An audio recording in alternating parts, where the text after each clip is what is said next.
Good morning, everybody, from the worldwide headquarters of the CC and JT Amateur Hour. That's CC. That's JT. Believe it or not. Why wouldn't they believe it? Okay. Where production values go to die. We're here for another exciting, riveting episode of something. Drinking coffee. Good morning, Yum. everybody. If you got your coffee, go ahead and take a sip. Got some pumpkin spice creamer this morning. Ooh. Yeah. Okay.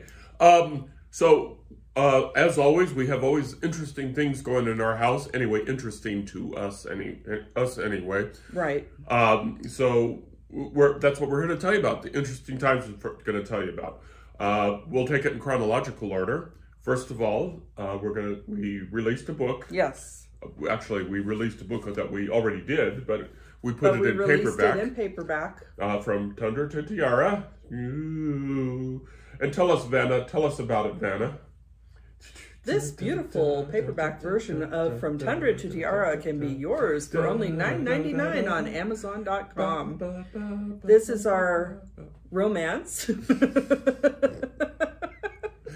We also are just amusing ourselves. Well, and we're also a little punch drunk. Yeah, it's so early in the morning. The book is a romance that we co-wrote last winter, and released in January in ebook, and the paperback version went live on Friday the 10th, so it's been out for 2 whole days. I don't know that we've sold anything, but you know, that's what happens. Yep. So if you're interested, From Tundra to Tiara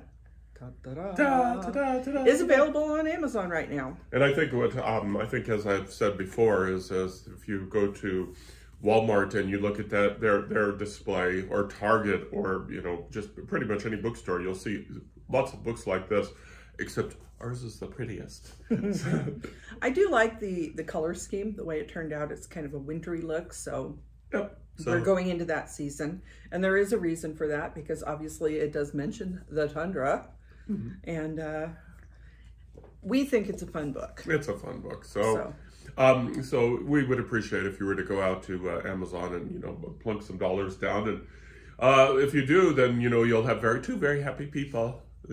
Well, and also we have author copies on the way. Yep. So we're going to figure out what to do with those. So From Tundra to Tiara is pretty good.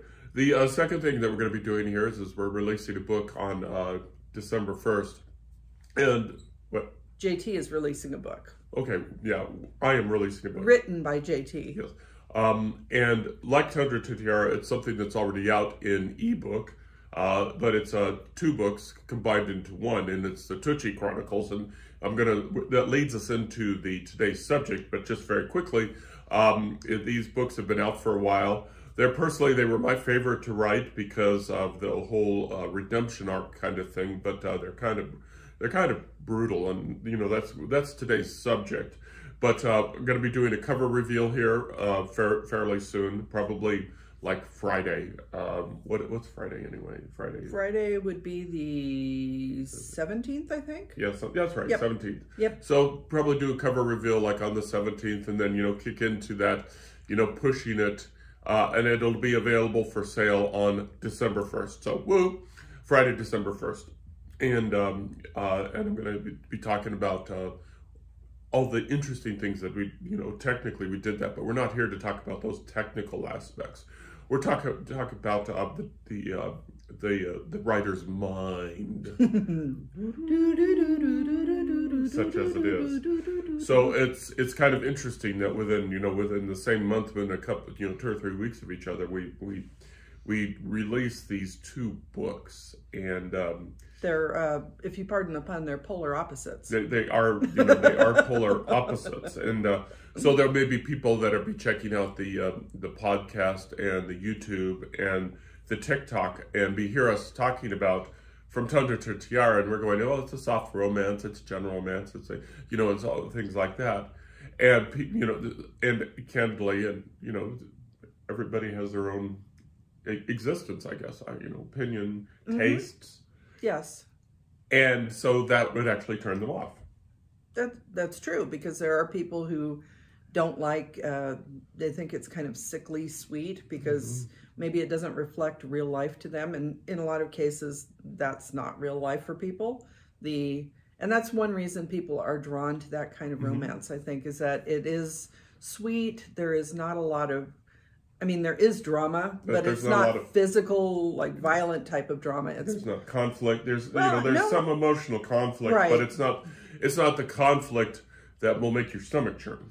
No, this is more of there is conflict, but it's against circumstances, it's against nature, but it's not against each other. Right. Whereas some people are really drawn to human drama where, well, you know what I mean. Yeah. I mean, there are books out there that are, Stephen King, for example, we bring up Stephen King quite a bit. There is a lot of physical violence toward other people in those types of books. Think about It and Pennywise. And, so our sweet romance doesn't have that kind of conflict. It does have conflict, otherwise, what's the point of a story? So I think we've set up what track from Tundra to Tiara is. We've set up the track. And it's easy to imagine what kind of book it is. And we wrote it for that purpose. We wrote it so it would be sweet and non-conflict because that was the inspiration we picked up from a movie, and we sort of went with that. Well, it deviated from the movie because we went to see The Lost City, which was the Sandra Bullock, Daniel Radcliffe, Channing Tatum, I think, Brad Pitt.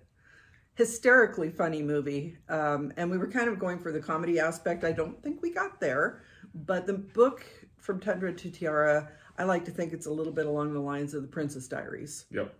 So, and then a few years ago, I started off with a writing exercise. And I sort of asked myself, how dark can I get? Because honestly, if we're talking about audiences, there is a heck of an audience for dark, well, I guess maybe sick is not the right word because it's relative. Yes, it's the kind of the deep recesses of the human mind, the ones that we don't want to admit to a lot of the time. Yeah, and we don't want to, for some of us, for many of us, we don't want to exist. These type of people exist. Just bluntly, we don't want to type these people exist. People that consider, don't have the conscience when it comes to murdering people, because the main character is a serial killer.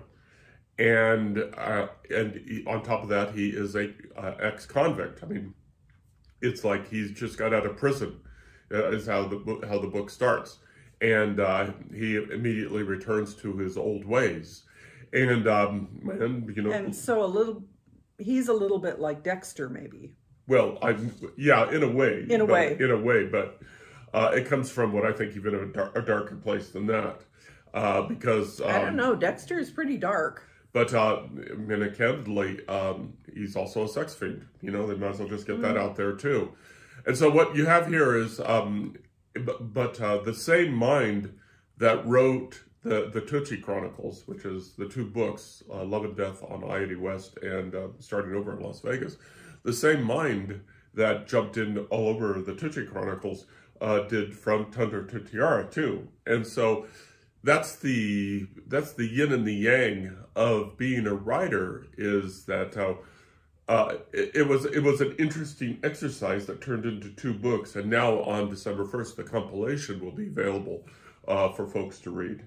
And so, so I have that yin and yang.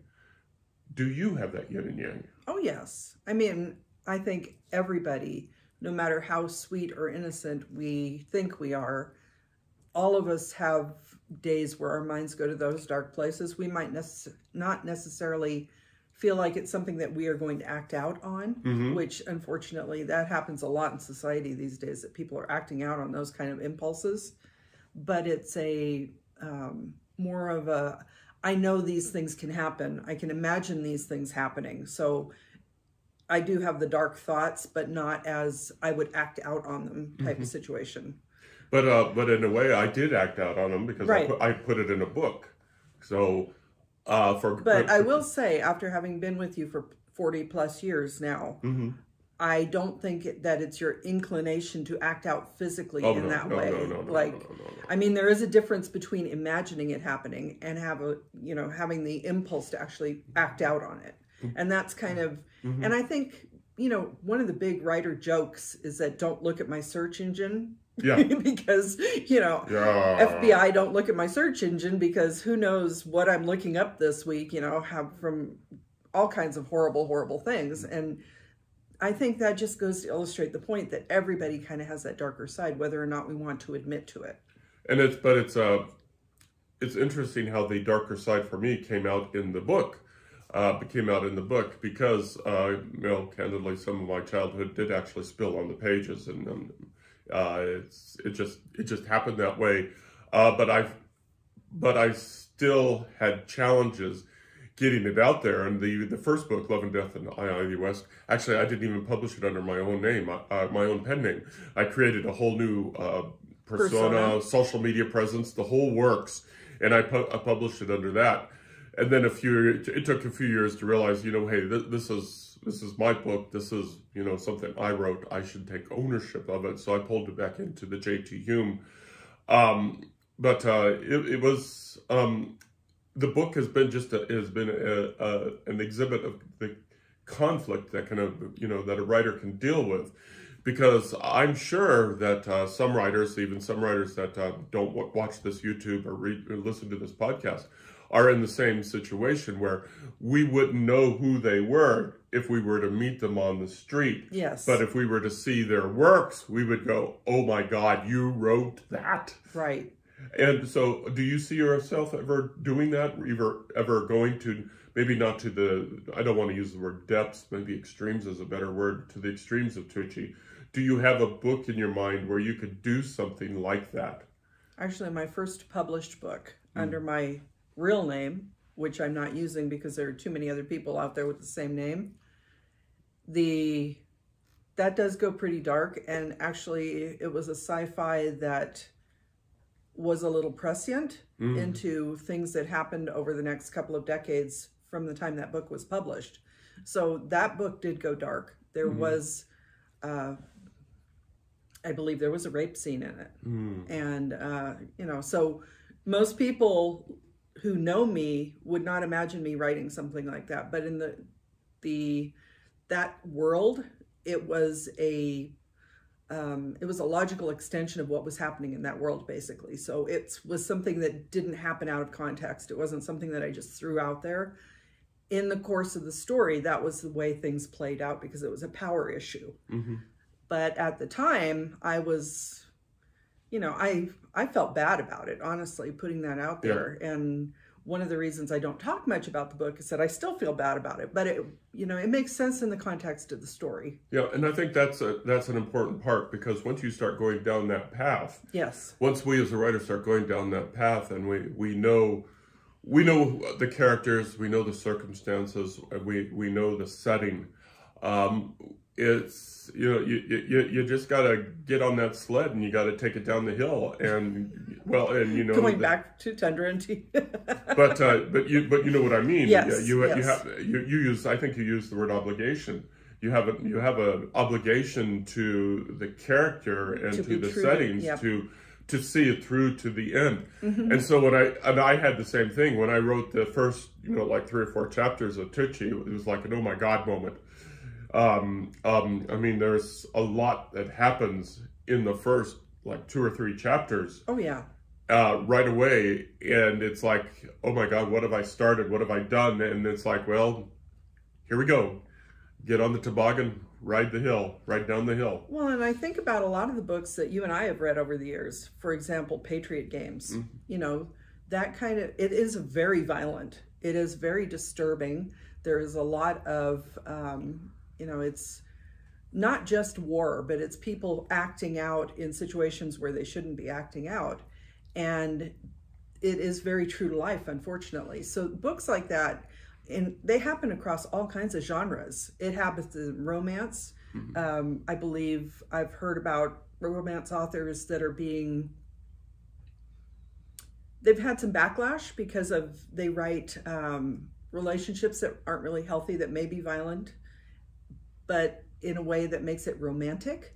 So, you know, there are authors in every genre who go down that path, and explore the darker side of humanity. And that's, I mean, you think about the classics too, things like Moby Dick or Tale of Two Cities, or David Copperfield, Oliver Twist, you know, Les Miserables. There is so much violence in the world, in both the real world and in literature. So I think every author, no matter who they are, has at least had those thoughts, even if they didn't put them down on the page. Yeah, and those authors, once they go out of their lane, so to speak, that's a phrase I hate, by the way, going out of your lane. They've received backlash from their fans, going, you know, why did you write something like this?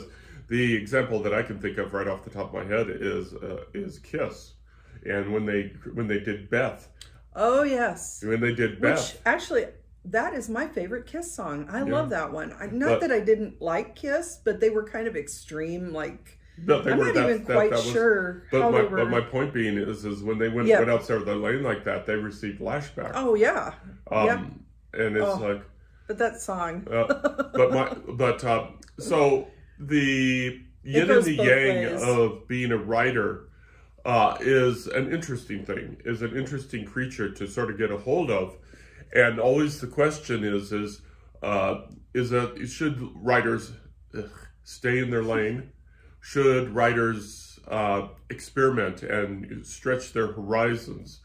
Should writers, who, like, for example, who writes all the legal stuff? John Grisham. John Grisham. Yeah. For example, of course he's known for legal thrillers, but he wrote a book about football in Italy once, and so he went completely out of his lane. And it's an okay book, you know. I read it, and it's okay. It's kind of light, but I sometimes wonder if he used it as a tax write-off. He went to Italy and used all the vacation money, and then wrote a book and told the IRS, "Hey, see what I did? Haha." Well, but that's a valid use of, you know, maybe he was exploring something and it just didn't quite work out for him. We go back to Stephen King quite often, but he wrote, what was it called? The Bachman books, I think. And I'm not sure if that was, I don't think I've read any of those. I don't know if those are considered to be like the regular Stephen King books that everybody knows. And maybe, I think some authors do, like in your case, you'll pick up another pseudonym or a pseudonym because you're not quite sure how your readers might perceive it, or you don't want to admit that you can go there. Yeah, and I think that was the case with me. Is I didn't want to admit, because I didn't want to.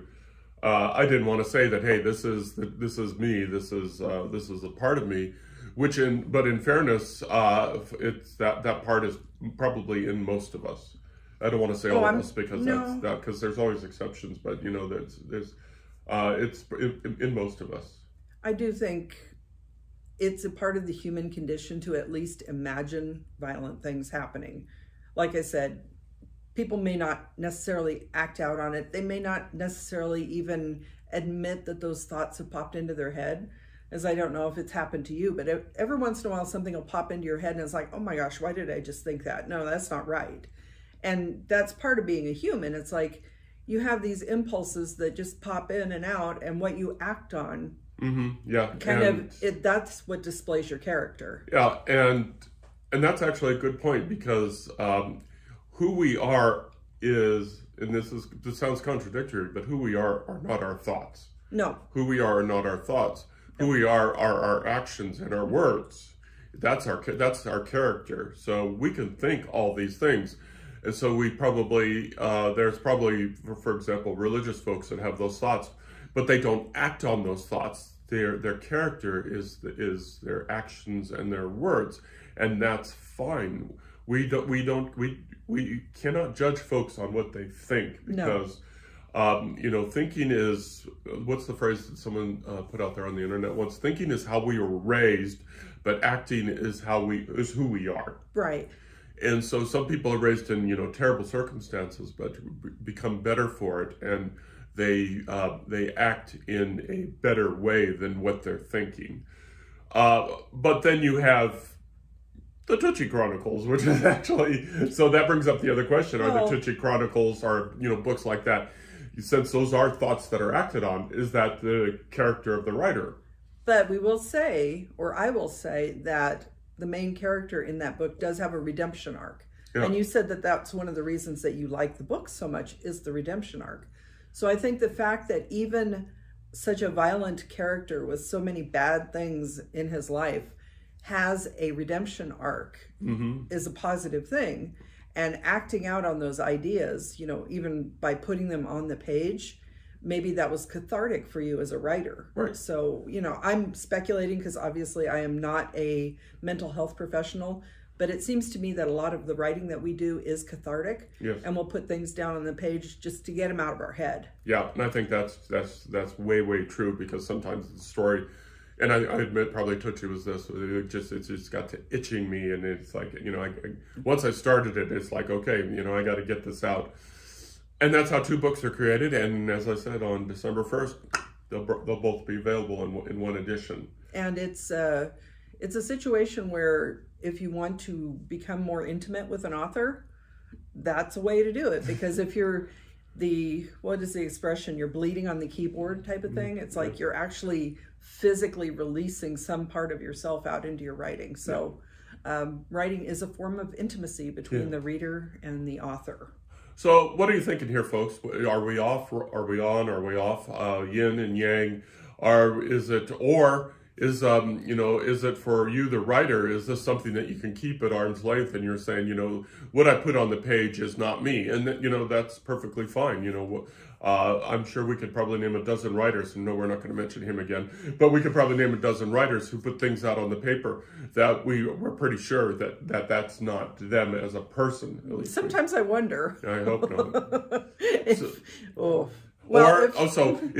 Is writing something for you? Is that something you keep out at arm's length, or is that something that is a part of you? It is a reflection of your thoughts that you don't release out in public, that you don't act on. So it's an interesting, as I said, it's an interesting yin and yang. And you have a lot of bit of yin and yang here. You have, you know, sweetness and light, and you have me. Well, like I said, though, people perceive me as sweetness and light, but obviously I have also had those dark thoughts and gone in those dark places. And like you said, some of that is upbringing. You know, things happen to you, and there are things that you cannot control as a child that you kind of want to release out into the world as an adult to help, I guess, become a healthier adult, because you don't want to actually act out on the things that might be bubbling within you after your childhood traumas. Yeah, there's no way that we could cover this in a single podcast. No. It's a complex subject, and it's probably one that we're going to revisit again, especially with Tootsie coming out. You know, if you are into, you know, sweet, soft romances, then From Tundra to Tiara, it has our highest recommendation. Your feelings won't be hurt or anything like that. I'm trying to remember, did we put anything dark in this one? It doesn't stick out, you know, but dark is relative. There's not a lot, it's pretty much fade to black romance. So there's not a lot of graphic sex or violence. There are things that happen, you know, there are adventurous things that happen. And I think it struggles to get a PG. You think it's more G? I think it's more G than it is PG, but actually, that's a good question. So if you read this, let us know what you think. Is it G? Is it PG? Yeah. That would be an interesting, because we think it's very sweet. How how our readers respond to it, that's another question. Yep. So we're interested to hear what you think about that one. So we have that end of the scale, and then we have the other end of the scale, both in the same marriage. We both have our dark days, I think. Okay. I think we'll talk a little bit more about this, and, you know, we'll be doing the cover. Maybe next week we'll do the cover reveal. The proof for Tootsie is on the way, and it's supposed to be here this week. So we'll probably do the cover reveal. We might do the cover reveal not Friday, but maybe during the podcast. Maybe doing an unboxing. An unboxing, yeah. Well, I don't want to be. If it's here on Monday, I'm not going to wait an entire week. Oh, but why? No. Okay. And actually, on a technical note, you did Tootsie all by yourself. You did the cover, and you did all the interior formatting all by yourself. Okay, so, well, let's be clear. The cover itself was done for me. No, but I'm saying creating the cover wrap for the physical book. You did that. Yeah. No, the cover was designed by someone else. Doing a cover on Amazon and doing a cover on Barnes & Noble. Yes, it's going out on Barnes & Noble too. But doing the covers Oh my God.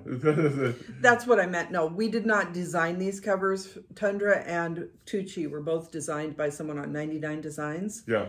But creating the physical wrap, because you got a full cover from your artist, but for Tundra, we just did the ebook version, so the front cover, and I had to create a wrap for that. So that was me. This one is you, and it'll be interesting to see the technical aspects, how we feel about them. Yeah. And that's something we'll discuss again too, I'm sure. Yeah, we'll discuss that. Okay. So, what do you think, folks? The dark side of the writer, the light and the dark side of the turkey breast or the turkey leg. All right. White meat or dark meat? Actually, we know of at least one person who has a background in kind of mental health, and it would be interesting to hear their response to what we've been talking about. Yeah, and also the question, are your thoughts your character? And again, my feeling is no, your thoughts are not your character. Your character is your action or your words. Okay, that's enough preaching. That's enough of that today. We're going to go ahead and move on to nothing. We're going to go ahead and call it a day. Do you think of anything else we can talk about? No, I think we're heading into the holiday season full blast now. Not this coming week, but next week is... She's got up 6 Christmas trees already. 6 Christmas trees.